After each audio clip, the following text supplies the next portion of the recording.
Some police officers do things that don't quite fit their character. But what happens when they get face to face with a good cop who believes in doing the right thing? Here are 4 cases about brave officers who stood up against wrongdoing within their ranks.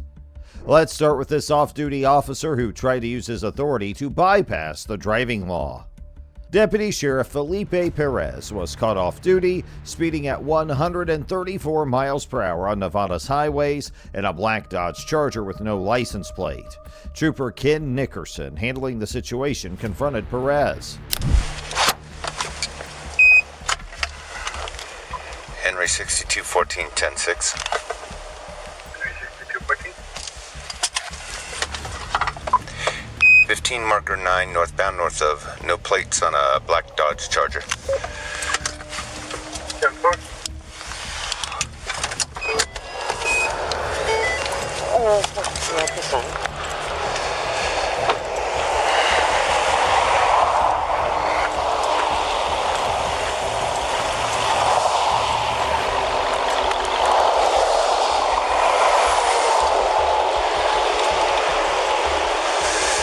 Morning. Morning. I'm Trooper Nickerson. I stopped you for reckless driving. 134 miles per hour is reckless. Really, sir? What's going down? Felipe was en route to Las Vegas, citing an emergency. Accompanying him were his wife and child, which only added to the gravity of his reckless driving, clocked at a perilous 134 miles per hour. Felipe's initial reaction was one of surprise, seemingly oblivious to the speed at which he was traveling. In an attempt to mitigate the situation, he disclosed his position as a deputy sheriff, perhaps hoping for leniency. However, the officer was not swayed by the appeal to authority.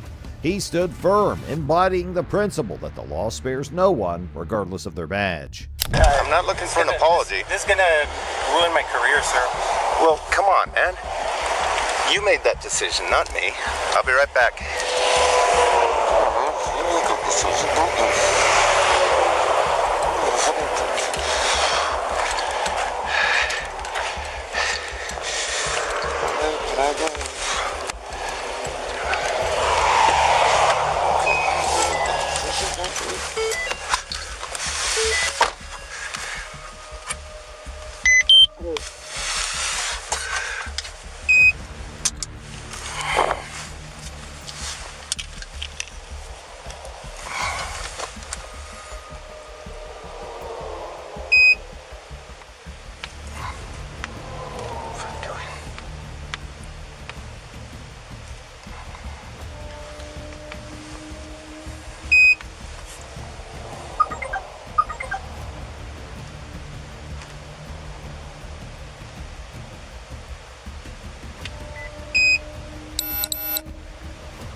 The exchange between Felipe and the officer grew tense as the latter demanded the driver's license and questioned the absence of a license plate. Felipe's responses were fraught with hesitation.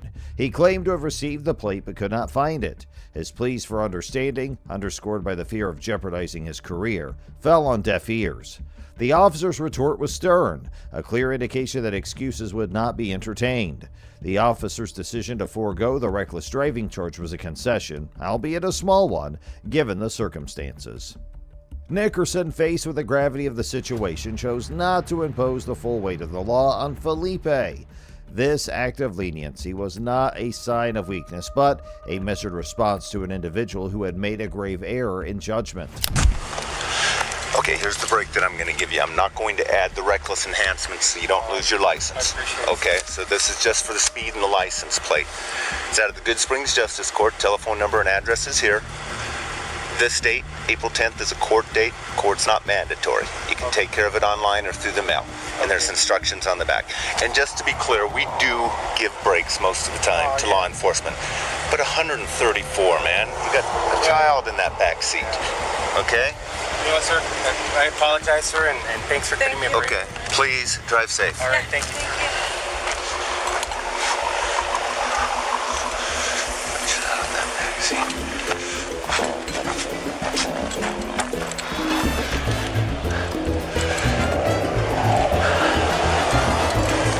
By issuing a citation for reckless driving and the missing license plates, Nickerson gave Felipe a chance to reflect on his actions and their potential consequences.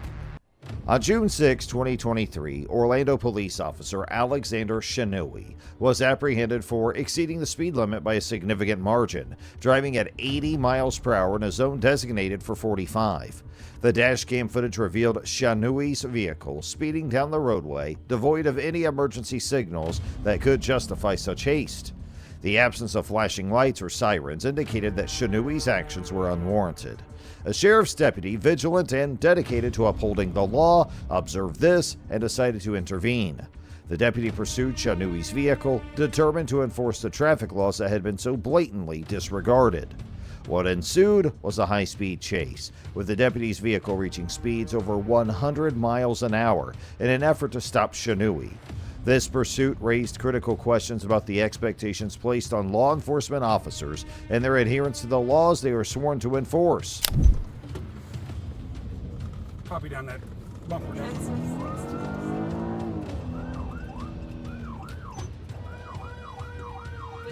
Yeah, 11070.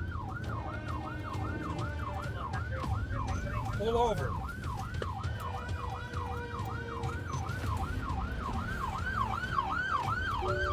You gonna pull over? Please say a command. Pull over.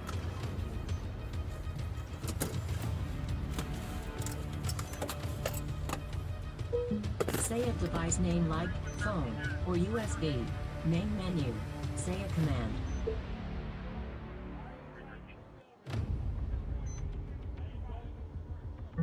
You can say a device name like audio, CD, or radio. Phone is always active, so you can say things like, call John Smith. Main menu. Say a command. When the deputy finally managed to pull Shanui over, a heated exchange ensued. Shanui, inquiring about the reason for the stop, claimed he was merely on his way to work. The deputy, however, confronted him with the fact that he was caught speeding at 80 miles per hour in a 45 mile per hour zone.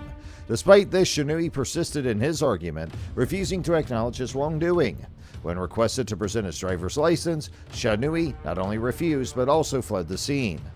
This confrontation shows the importance of compliance and cooperation during traffic stops, which are critical for maintaining safety on the roads. The aftermath of the incident saw Shinui facing charges for reckless driving, resisting an officer, and fleeing and eluding a law enforcement officer with activated lights and sirens. As a consequence of his actions, Shinui was suspended from duty, pending the outcome of the criminal investigation by the Seminole County Sheriff's Office and the internal affairs investigation by the Orlando Police Department. The actions of the sheriff's deputies stand as principle that no one's above the law, not even those who are tasked with enforcing it. Hi, man. Why are you trying to pull me over as I'm going? Because you're work? going 80 and a 45. I am going into work. Okay, where are you going What does to it work look for? like I am dressed for? What Does it look like I am dressed for? My name is Deputy Hilton, and they see your driver's license. No. Okay. 3113, copy at 1050. 10-4, I got a city, Orlando PD taking off from a traffic stop. It's going to be X-ray Foxtrot 6207, XF 6207. You refuse to stop. www.syncmyride.com. On January 1st, 2021, a car crash in Gainesville, Florida, highlighted the stark contrast between professional duty and personal failure. Corporal Scott Bertzik, while intoxicated, caused a collision near West Newberry Road. The incident began trivially enough, with Bertzik reaching for his lighter. However, this small distraction had significant consequences as his vehicle struck another at a traffic light. The scene was chaotic, but amidst the confusion, the actions of Officer Brooke Shutterly stood out. So, yeah, reached out for my lighter, slammed into his ass. Cool. No, not really. Not really. Yeah. You didn't want to do an information So he exchange? does. Now I found it. Okay. Well. Okay. You know, it's just information exchange. Now I found it. Alright. Are you okay? Oh yeah, no, I'm good. Your airbag went off. Your car's fucked up. Oh, no, absolutely. Which I just fucking fixed. That sucks. Witnesses, including Shutterly, immediately recognized Bertzik's condition. His struggle to stand, slurred speech, and fumbling attempts to present his driver's license were clear indicators of his inebriation. The aftermath of the crash was a moment of truth. Bertzik, despite his rank within the Gainesville Police Department, was not above the law. Officer Shutterly's conduct was exemplary. Her swift and decisive actions ensured that the principles of justice were not compromised. She upheld her oath to serve and protect, proving that integrity is not a matter of convenience but a steadfast commitment to what is right. After the crash, Shutterly recognized the need for an impartial investigation, despite Bertzik being a colleague. Her conversation with another officer highlighted her concerns about potential conflicts of interest and her determination to maintain the integrity of the investigation. Brooks' inquiry into Bertzik's duty status was pivotal. She confirmed he was off duty and in his personal vehicle, ensuring that the investigation remained unbiased. Her actions exemplified the ethical standards expected in law enforcement.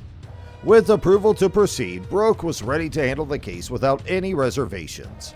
However, Bertzik, perhaps in an attempt to downplay the situation, reassured her that he was capable of walking home and declined further assistance. Good? Walking home, but yep, I'm good. I'm sure Neil would come get you if you need. I mean, he's up. I texted him.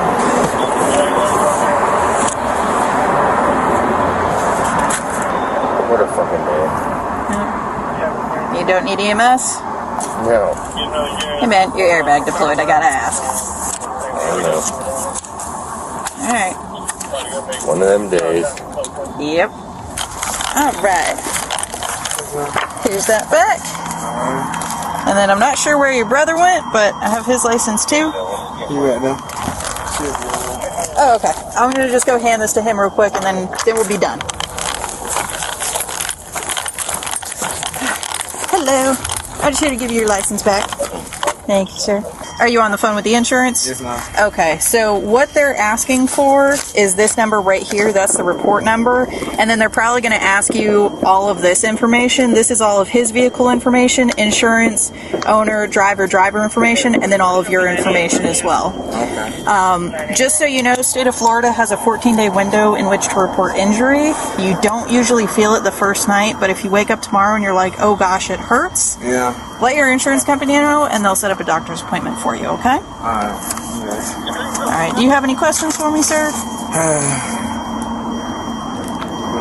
don't know. Shit. This is crazy. Yeah. Well, I knew y'all. they're pretty straightforward. If you do have any questions, my name is on the bottom of the page. You can call us, reference that case number, and I'll answer any questions you might have, okay? All right. That's it. Appreciate it. All right. I hope you have a better night. I tried to. I'm trying to. I don't even know what to say. Crazy. Yeah, rough way to bringing in the new year with a bang. Yeah, I seen that coming. I thought he was gonna stop. So, Yeah. boom. Yep. Alright. All right. Good luck with it. Yes, ma'am. Officer Shutterly confronts Corporal Scott Bertzik about his apparent impairment. She mentions that Officer Valdez is on her way. Brooke expresses discomfort with the situation, but also emphasizes her commitment to honesty. The scene grew more intense as another officer arrived, supporting Brooke in starting the sobriety test.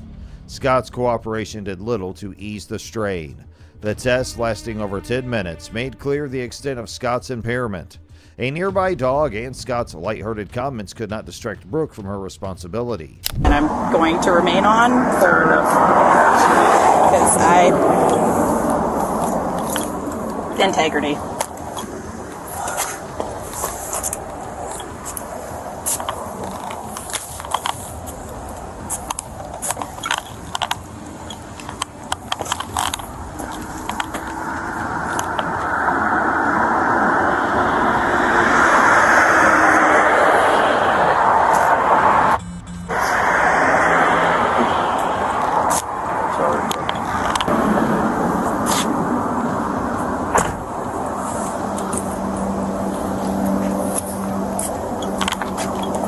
You know you can't smoke right now. Why? You can't consume anything. Why? Because if I'm going to do a DUI investigation, it impedes it, so you can't consume anything.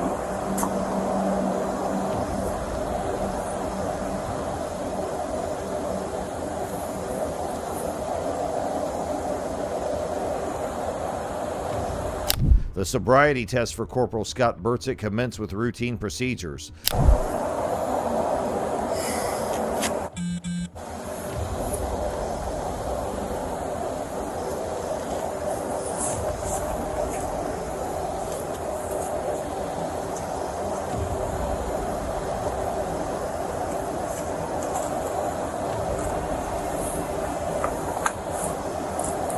Thank you.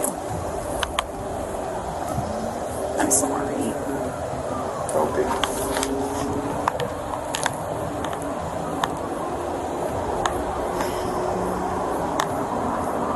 I am one.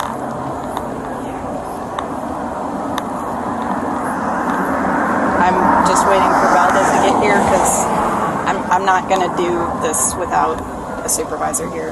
And I know you understand why. 100%.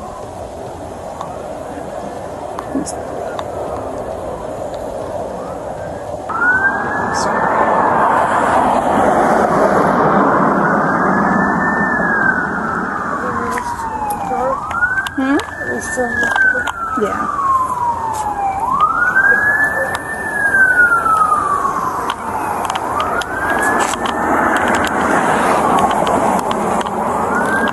That personal life being up there. I'm not going to say anything. It's out there. I don't give a fuck. I mean about this. I'm not drunk. I'm fucking pissed and I'm tired. Fuck me. She did it. I don't give a fuck.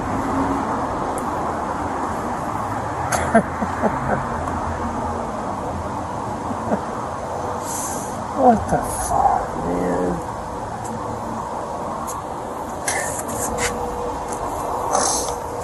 Bravo 23 unit, call channel 1014.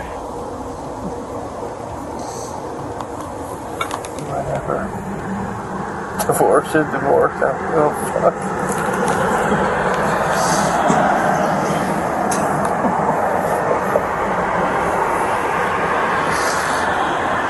Oh, Christ.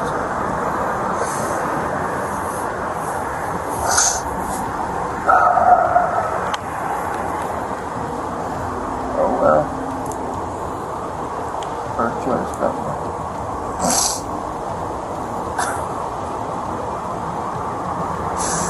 Oh, the fucking irony of it.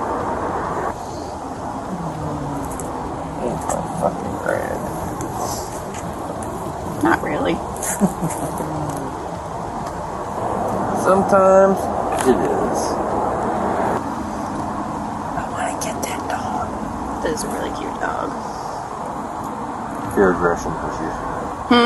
Fear aggression issues. I mean, you can always train a dog.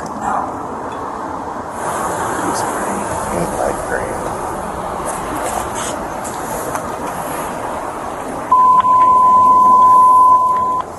Attention on CPD channel 1 is 1033, Zulu 434, not answering 1014. 1000 West University in the unit under rock, first rock, extra channel 2. Thought we were already on traffic, but I guess not.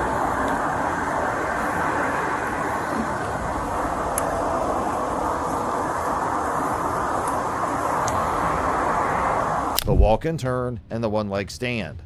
Both tests were failed, confirming the initial suspicions of the officers present. The evidence was undeniable. Scott was under the influence, a fact that solidified the case against him.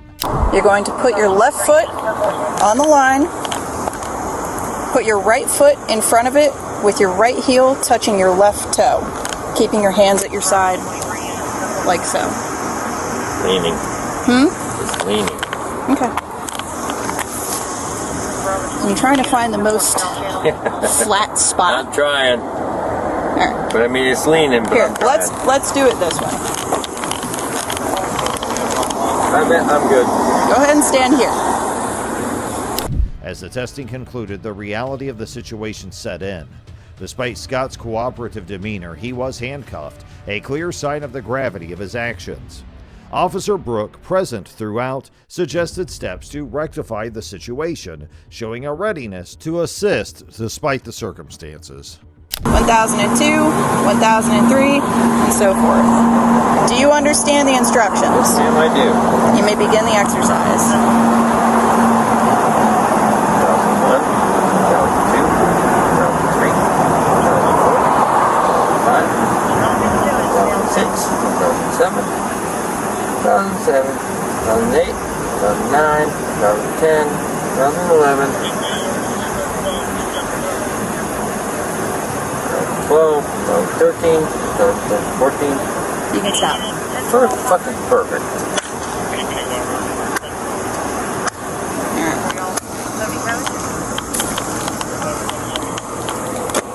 The legal ramifications for Scott were severe. His blood alcohol level, recorded at .156, resulted in charges of driving under the influence and causing property damage. The consequences were significant: fines approaching $1,000, mandatory community service, and educational classes on substance abuse and the repercussions of driving under the influence. At last, let's talk about the incident that unfolded involving an off-duty Apopka police officer, Sarah Mooney, that would be a perfect example of the responsibilities that come with authority. Officer Mooney found herself embroiled in legal trouble when she was arrested on a charge of driving under the influence, or DUI, following a collision with another vehicle. Hey, I'm talking to them. If you're law enforcement, you know better than to be talking to us like this. Then you know better than to be talking to us like this. The apparent off-duty officer sitting on the ground here is Sarah Mooney of the Apopka Police Department. And as we can see, things are already running hot, as she was just allegedly involved in a car wreck. Hey, so this crash I'm at right now, she's a Apopka PD, but she is intoxicated. He just instinctively, I am not wrong. I had plenty of time. She, certainly you can see the initial impact, rear quarter panel, and then it slid across the side of the front door. So I just jumped out and talked to this person behind me. I said, hey, like, did you see that?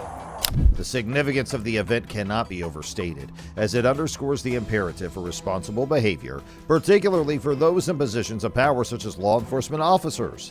The repercussions of impaired driving are severe and far-reaching, necessitating strict adherence to traffic laws to ensure the safety of all road users. The situation escalated when Officer Mooney, seemingly intoxicated, aggressively asserted her law enforcement status to the victim of the crash. Her actions showing the incident were alarming. As provide more intel about Mooney's driving, we see a disturbing piece of evidence this driver recorded on his phone just after the crash happened. Hey, excuse me? Honestly, like, idiots didn't lock the door, but whatever. No, no one expects someone to do it. Right now. I need you to... Hit my car right now. Don't come at me, ma'am. Nothing. I would ask you. Nothing. I would ask I'm you. a cop. That's a driver's side? This right here. Yeah, right here. Okay. For my And I'm vehicle. gonna ask you. So let's be I just didn't know if she had a freaking gun, and I was Yeah, like, no, you're good. freaking out a lot. hit my car. Ma'am, Sir. please, Sir. please back away from my vehicle. Sir. She demanded the victim to hit her car and become physically aggressive, raising concerns about her potential to be armed. As the confrontation intensified, Officer Mooney's behavior became increasingly erratic and confrontational. She cursed at the victim and attempted to use her position as a law enforcement officer to influence the outcome of the situation. Despite the presence of clear video evidence and an independent witness, Officer Mooney continued to deny her culpability, showcasing a troubling lack of integrity and professionalism. Weapons on you? Why are you doing this? Doing what? I don't want you to get hit by a car. That's honestly the truthful reason. I always walk people across the street. That's so am I. Come here, come on. So am I. Go ahead. Get your stuff out of the car, please. No. And it wouldn't be an interaction between an officer and a seemingly drunk colleague without the "you know I'm a cop too" right line. All right. But he's just being an Oh, okay. I got you. and I'm fine with like he literally just hit me right here. Okay. So as far as her giving me a ticket, Uh-huh. I'm a law enforcement officer. Okay.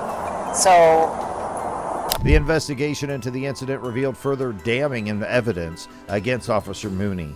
Not only had she been driving under the influence, but her incoherent statements to her supervisor compounded the gravity of her misconduct. The discovery solidified the case against her, highlighting the necessity for accountability and ethical conduct, especially among those tasked with upholding the law. Sarah admitted to consuming 2 glasses of wine, specifically Cabernet, yet refused to disclose the location where she had been drinking. Her resistance to answer the questions and the inconsistency in her responses raised suspicions. She was questioned about her actions during the incident, particularly whether she had physically interacted with the victim. Despite video evidence to the contrary, Sarah denied any physical contact. him not being nice. How do I go about challenging him? For being nice? No, like we literally We'll get to met each other Okay. right here. He was not the nicest person. Okay. And I feel like he's doing this because of where we're at right now. The irony of a police officer being upset about another person being not nice to her is not lost on us at all. The conversation took a turn when Sarah repeatedly mentioned her status as a law enforcement officer, a fact that seemed irrelevant to the situation at hand. When asked to self-assess her level of intoxication on a scale from 0 to 10, Sarah's answers were contradictory and evasive. Initially, she claimed not to have drunk at all, then acknowledged the 2 glasses of wine, and finally seemed unable to gauge her own level of impairment. As well. Sure. 2 glasses of wine. 2 glasses of wine? Yeah. Okay. Anything else besides that? No. Okay. And he got out of the car, and as he's getting out of the car, you try to redirect him back inside the car. I never touched him. No? No. Okay. Is there a reason why he would say differently? I'm not sure. Okay. Why did you tell him so many times that you were a cop? I'm not sure. Okay. Did you think that was going to make the circumstances any different with him or anything of that nature? I didn't do anything to him. Okay.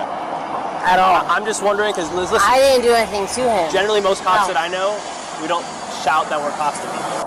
Sure. On a scale of 0 to 10, 0 being completely sober and 10 being completely drunk, what do you think you're at? I've not drank. What do you mean? Not 5 minutes ago, you told me you had 2 glasses of cab. Her state of inebriation was evident, and her stubborn denial of any wrongdoing during the investigation only compounded the issue. The supervisor, upon concluding his inquiry, determined that Sarah's conduct was not only shocking but also abnormal, leading to her arrest for DUI and battery. Sarah's behavior during the arrest was erratic and confrontational. She questioned the charges, denied any physical altercation, and seemed incredulous about the situation, despite the clear evidence against her. Her repeated denials and the aggressive stance she took against the arresting officers were indicative of her impaired judgment. The charges brought against Sarah were severe and multifaceted, including battery, DUI, false imprisonment, and burglary. These charges underscore the gravity of her actions and the potential danger she posed to public safety. Her decision to drive while intoxicated led to a collision and subsequent violent behavior, highlighting the dire consequences of flouting traffic laws and regulations. Sarah's actions not only jeopardized her own safety, but also undermined public trust in law enforcement. Officers are expected to be paragons of responsibility, setting an example for the community. By failing to adhere to the standards expected of her, Sarah damaged the reputation of the police force and eroded the confidence that the public places in those tasked with their protection. Hey, let us know your opinions in the comment section below, and don't forget to like this video and also subscribe to the channel for more upcoming content. Until then, stay safe and keep exploring.